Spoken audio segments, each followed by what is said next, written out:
Hi hello ನಮಸ್ಕಾರ kings and queens of my YouTube friends. Welcome to good learning keep learning. ನಾನು ನಿಮ್ಮ ಅನು ಅರ್ಚನಾ. ಬೆಳಿಗ್ಗೆ ನೋಡ್ತಾ ಇದ್ರೆ ಶುಭೋದಯ, ಮಧ್ಯಾಹ್ನ ನೋಡ್ತಾ ಇದ್ರೆ ಶುಭ ಮಧ್ಯಾಹ್ನ, ಸಂಜೆ ನೋಡ್ತಾ ಇದ್ರೆ ಶುಭ ಸಂಜೆ. ರಾತ್ರಿ ನೋಡೋರಿಗೆ ಶುಭ ರಾತ್ರಿ ಹೇಳೋಕ್ಕಿಲ್ಲ. ಯಾಕೆ ಅಂದರೆ ನಾನು ವಿಡಿಯೋ ನೋಡ್ತೀರಾ ಮಲಗಿಬಿಟ್ರೆ ಅಲ್ವಾ ಕಷ್ಟ. ಮತ್ತು ಮೊದಲೇ ಪಾಠ ಮಾಡೋದು ಕ್ಲಾಸಲ್ಲಿ ಕೇಳೋಕ್ಕೆ ಇಷ್ಟ ಆಗಲ್ಲ, ಮತ್ತು ಇಲ್ಲೊಂದು ನನ್ನ ತಲೆನೋವು ಅಂದ್ಕೊಂಡು ಕೇಳ್ತಾ ಇರ್ತೀರಾ. ಸೊ ಅದಕ್ಕೆ ನಾನು ಕೊನೆಯದಾಗಿ ಶುಭರಾತ್ರಿ ಹೇಳೋಣ. ಸೊ ಈ ಒಂದು ವಿಡಿಯೋದಲ್ಲಿ BCom 5th ಸೆಮಿಸ್ಟರ್ಗೆ ಸಂಬಂಧಪಟ್ಟಂತೆ ಅಡ್ವಾನ್ಸ್ ಅಕೌಂಟಿಂಗ್ ಅನ್ನೋ ಒಂದು ಸಬ್ಜೆಕ್ಟನ್ನು ಆಯ್ಕೆ ಮಾಡ್ಕೊಂಡಿದ್ದೀನಿ. ಪ್ರಾಕ್ಟಿಕಲ್ ಸ್ವಲ್ಪ ಕಷ್ಟ ಅಂತ ಎಲ್ಲರೂ ಅಂದ್ಕೊಂಡಿರ್ತಾರೆ. ಸೊ ಅದರ ಬಗ್ಗೆ ಸ್ವಲ್ಪ ಈಸಿ ಮೆಥಡ್ಸ್ ಅಂತ ಎಕ್ಸ್ಪ್ಲೇನ್ ಮಾಡೋಕ್ಕೆ ಬಂದೀನಿ. ಆ್ಯಸ್ ಯೂಶ್ವಲ್ ನಮ್ಮ ಒಂದು ಅಡ್ವಾನ್ಸ್ಡ್ ಅಕೌಂಟಿಂಗಲ್ಲಿ 5 ಚಾಪ್ಟರ್ಸ್ ಇದೆ. ಅದರಲ್ಲಿ ಫಸ್ಟ್ ಯೂನಿಟ್ಟು ನಮ್ಮ ಈ ಒಂದು ವಿಡಿಯೋನ ಟಾಪಿಕ್ ಆಗಿದೆ. ಅದರಲ್ಲಿ ಫಸ್ಟ್ ಯೂನಿಟ್ ಹೆಸರೇನಪ್ಪ ಅಂದರೆ accounts of banking companies. So first ಯೂನಿಟ್ಗೆ ಬಂದರೆ ಥಿಯರಿನೂ ಇಂಪಾರ್ಟೆಂಟೇ ಮತ್ತು ಪ್ರಾಕ್ಟಿಕಲ್ಸು ಇಂಪಾರ್ಟೆಂಟೇ. ಫಾರ್ 2 ಮಾರ್ಕ್ಸ್ ಎಲ್ಲ ಬರ್ತಾ ಇರುತ್ತೆ ಎಕ್ಸಾಮ್ಸಲ್ಲಿ. ನಾನು ಹೆಚ್ಚಿಗೆ ಅದರ ಬಗ್ಗೆ ಗಮನ ಹರಿಸಿದ್ರೆ ಪ್ರಾಕ್ಟಿಕಲ್ಸ ಮಾಡೋಕ್ಕಾಗಲ್ಲ. ಯಾಕೆಪ್ಪ ಅಂದರೆ ನಾವು ಒಂದು ಕ್ವಶನನ್ನು ಎಕ್ಸ್ಪ್ಲೇನ್ ಮಾಡೋಕ್ಕೆ 1 ಅವರ್ ಇಸ್ಕೊತೀವಿ ಕ್ಲಾಸಸ್ಸಲ್ಲಿ. ಸೊ ಅಂಥದ್ರಲ್ಲಿ ವಿಡಿಯೋದಲ್ಲಿ 10 ಮಿನಿಟ್ಸಲ್ಲಿ ಲೆಸನ್ ಫುಲ್ಲು ಮಾಡಬೇಕಂದ್ರೂ ಆಗೋದಿಲ್ಲ. ಸೊ ನಾನು ಸ್ವಲ್ಪನೇ ನೆಕ್ಸ್ಟ್ ವಿಡಿಯೋದಲ್ಲಿ ಮಾಡ್ತೀನಿ. ಫಸ್ಟ್ ಈ ಒಂದು ವಿಡಿಯೋದಲ್ಲಿ ಸ್ವಲ್ಪ ಥಿಯರಿ ಪಾರ್ಟ್ನನ್ನು ನಿಮಗೆ ಅರ್ಥ ಆಗೋ ರೀತಿಯಲ್ಲಿ ಹೇಳೋಕ್ಕುಂಟು, ಮತ್ತು ಪ್ರಾಕ್ಟಿಕಲ್ಸ್ನಲ್ಲಿ ಫಾರ್ಮೇಟನ್ನು ಮಾತ್ರ ಈ ವಿಡಿಯೋದಲ್ಲಿ ನಾನು ಎಕ್ಸ್ಪ್ಲೇನ್ ಮಾಡ್ತೀನಿ. ಮತ್ತು ಯಾವುದೆಲ್ಲ ಐಟಮ್ಸ್ ಬರಬಹುದು ಅದರಲ್ಲಿ ಅಂತ ಎಕ್ಸ್ಪ್ಲೇನ್ ಮಾಡ್ತೀನಿ. ನೆಕ್ಸ್ಟ್ ವಿಡಿಯೋದಲ್ಲಿ ಪ್ರಾಬ್ಲಮ್ಸನ್ನು ಸಾಲ್ವ್ ಮಾಡಿಸ್ತೀನಿ. ಸೊ ಫಸ್ಟ್ ಯೂನಿಟ್ ಫಸ್ಟ್ಗೆ ಬಂದಾಗ accounts of banking companies. So bank ಅಂದರೆ ಏನು ಅಂತ ತಿಳ್ಕೊಬೇಕಾಗಿರುತ್ತೆ. ಸೊ ಬ್ಯಾಂಕ್ ಅಂದರೆ banks are virtual to the prosperity and well being of any society or country. ಒಂದು ಕಂಟ್ರಿ ಡೆವಲಪ್ ಆಗಬೇಕು ಅಂದರೆ, ಇಲ್ಲಾಂದರೆ ಸೊಸೈಟಿಗೆ ಹೆಲ್ಪ್ ಆಗಬೇಕು ಅಂದರೆ ಅದ್ರಿಗೆ ಹೆಲ್ಪ್ ಮಾಡೋ ಒಂದು ಇನ್ಸ್ಟಿಟ್ಯೂಷನ್ ಇರಬೇಕು. A physical form of banking system where is done, that's called bank. ಅಂದರೆ ನಮ್ಮ ಬ್ಯಾಂಕಿಂಗ್ ಸಿಸ್ಟಮ್ ಎಲ್ಲಿ ನಡೆಯುತ್ತೆ ಅದನ್ನು ನಾವು ಬ್ಯಾಂಕ್ ಅಂತ ಕರಿತೀವಿ. Then what is banking? Banking ಅಂದರೆ ಏನು? According to section banking regulation act ಪ್ರಕಾರ, banking under section 5 subsection B of the set of act, banking means accepting deposits of money from public for the purpose of lending or investing.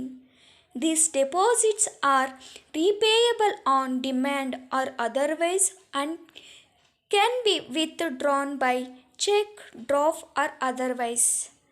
ಹಂಗಂದರೆ ಯಾರ ಹತ್ರ money ಇರುತ್ತೋ ಅವ್ರ ಹತ್ರ collect ಮಾಡುತ್ತೆ ಮನಿಯನ್ನು in the form of deposits, and ಅದನ್ನೇ lending ಮಾಡುತ್ತೆ, ಅಂದರೆ ಕೊಡ್ತಾರೆ in the form of loans ಮೂಲಕ ಯಾರಿಗೆ ಅದರ ಅವಶ್ಯಕತೆ ಇದೆಯೋ ಅವರಿಗೆ ಆ ಮನಿಯನ್ನು ಕೊಡ್ತಾರೆ.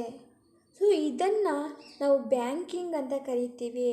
ಈ ಬ್ಯಾಂಕಿಂಗ್ ಸಿಸ್ಟಮ್ ಎಲ್ಲಿ ನಡೆಯುತ್ತೋ ಆ ಒಂದು ಫಿಸಿಕಲ್ ಫಾರ್ಮನ್ನು ಬ್ಯಾಂಕ್ ಅಂತ ಕರಿತೀವಿ. ಸೊ ಬ್ಯಾಂಕಿಂಗ್ ಕಂಪನೀಸಲ್ಲಿ ಹೇಗೆ ಅಕೌಂಟ್ಸನ್ನು ಪ್ರಿಪೇರ್ ಮಾಡ್ತಾರೆ ಅನ್ನೋದೇ ನಮ್ಮ ಈ ಅಕೌಂಟ್ಸ್ ಆಫ್ ಬ್ಯಾಂಕಿಂಗ್ ಕಂಪನೀಸ್ ಅಂತ. ಸೊ ಫಾರ್ಮೇಟನ್ನು ನೋಡೋದಾದರೆ, so when we come to format of profit and loss account, we have a 2 format actually in the banking accounts. One is profit and loss account, one more is balance sheet. In this video I am going to explain only about the profit and loss account. So profit and loss accounts ಗೆ ಬಂದಾಗ ನಮಗೆ headings are very important in the practical subject. So for this profit and loss accounts, headings are like this: profit and loss account for the year ended 31st March.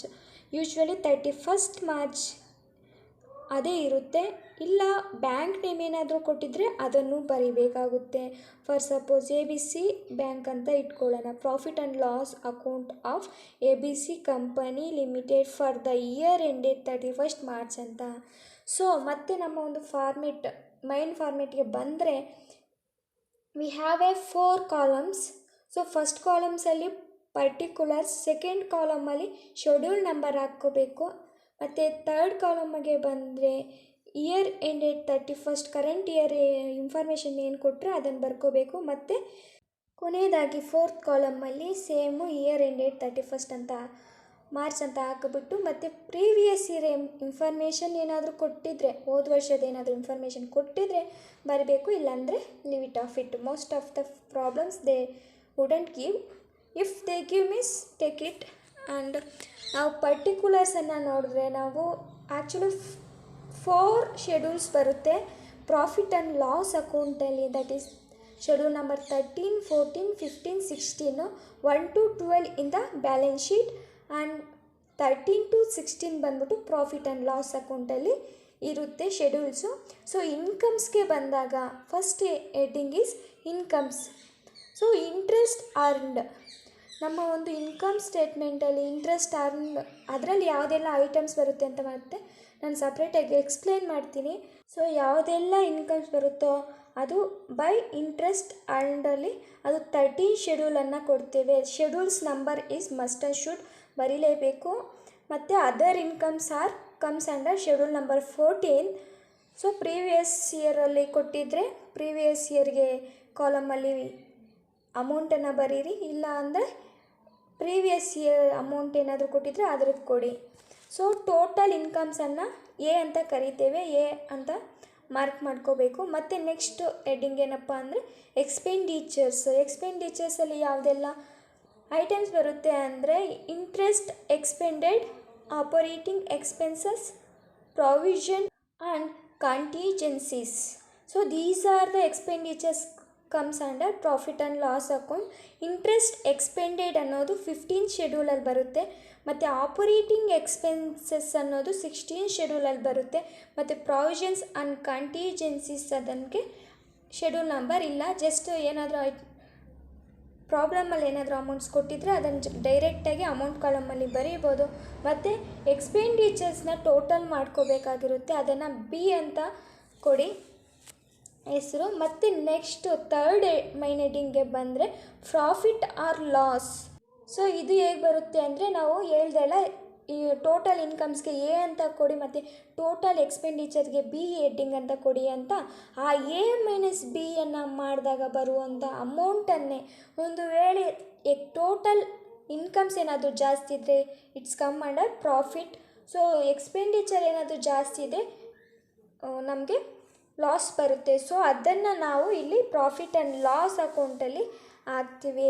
So next ಬಂದರೆ ಆ ಒಂದು profit and loss account ಏನು ಬಂದಿರೋ amount ಏನು ಬರುತ್ತೋ ಅದರಲ್ಲಿ profit or loss brought forward ಅದನ್ನು minus ಮಾಡಬೇಕಾಗಿರುತ್ತೆ. ಇವಾಗ ಅದನ್ನು ಪ್ರಾಬ್ಲಮಲ್ಲೇ ಅವ್ರು ಕೊಟ್ಟಿರ್ತಾರೆ, ಕೊಟ್ಟಿಲ್ಲ ಅಂದರೆ leave it off it. If they given means you take it. ಅದನ್ನು ನಾವು ಆ್ಯಡ್ ಮಾಡಬೇಕಾಗಿರುತ್ತೆ. ಸೊ ಮತ್ತು ಅದನ್ನು ಟೋಟಲ್ ಮಾಡಬೇಕು. ನಾವು ಎ ಮೈನಸ್ ಬಿಯನ್ನು ಮಾಡಿದಾಗ ಬಂದಿರೋ ಅಮೌಂಟನ್ನು ಮತ್ತು ಪ್ರಾಫಿಟ್ ಆ್ಯಂಡ್ ಲಾಸ್ ಬ್ರಾಡ್ ಫಾರ್ವರ್ಡನ್ನು ಪ್ಲಸ್ಸು ಮೈನಸ್ಸು ಮಾಡಿರ್ತೀವಲ್ವ, ಅದನ್ನು ನಾವು ಟೋಟಲ್ ಮಾಡ್ಕೋಬೇಕಾಗಿರುತ್ತೆ. ಸೊ ಟೋಟಲ್ ಮಾಡಿಕೊಂಡು next appropriation transfer to statutory reserves. ಅಂದರೆ ಇದನ್ನು ನಮ್ಮ ಒಂದು ಪ್ರಾಬ್ಲಮಲ್ಲಿ ಕೊಟ್ಟಿರಲ್ಲ, ಕ್ಯಾಲ್ಕುಲೇಟ್ ಮಾಡಿ ಅಂತ ಕೂಡ ಕೊಟ್ಟಿರಲ್ಲ. ಬಟ್ ನಾವು ಸ್ಟ್ಯಾಟ್ಯುಟರಿ ರಿಸರ್ವ್ಸ್ಗೆ ಅಂತೇಳ್ಬಿಟ್ಟು 25% ಕೊಳ್ಳೇಬೇಕು. If we get the profit ಅಂದರೆ ನಾವು ಪ್ರಾಫಿಟ್ ಆನ್ಸರಲ್ಲಿ ಮಾಡುವಾಗ ನಮಗೆ ಪ್ರಾಫಿಟ್ ಬಂದಾಗ ಮಾತ್ರ 25% ನಾವು ಸ್ಟ್ಯಾಟ್ಯುಟರಿ ರಿಸರ್ವ್ಸ್ಗೆ ಟ್ರಾನ್ಸ್ಫರ್ ಮಾಡಬೇಕು. ನಮಗೇನು ಅಮೌಂಟ್ ಬಂದಿರುತ್ತೋ ಅದನ್ನು ಸ್ಟ್ಯಾಟ್ಯುಟರಿ ರಿಸರ್ವ್ಗೆ ಟ್ರಾನ್ಸ್ಫರ್ ಮಾಡಬೇಕಾಗಿರುತ್ತೆ. If we get the loss we don't want to calculate the statutory reserves of 25%. ಇವಾಗ ಏನಾದರೂ ನಮಗೆ ಲಾಸ್ ಬಂದರೆ ನಾವೇನು ಕ್ಯಾಲ್ಕುಲೇಟ್ ಮಾಡೋಷ್ಟಿಲ್ಲ, ಮತ್ತು ಟೋಟಲ್ ಅಮೌಂಟನ್ನು ಮಾಡ್ಕೊಳ್ಳಿ.